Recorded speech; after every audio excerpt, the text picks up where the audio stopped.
Hello guys, in today's video I'm going to show you how to use block patterns in WordPress. Let's begin.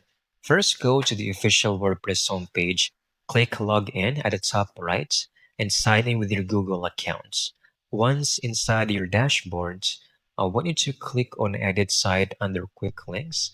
This will launch the editor where you can make design changes. Once there, click on the plus icon over here in the top right, and then instead of the block, switch to the Patterns tab. Click on it. Then you can now easily browse through the collection. Pick the one you like. You can even choose, for example, gallery.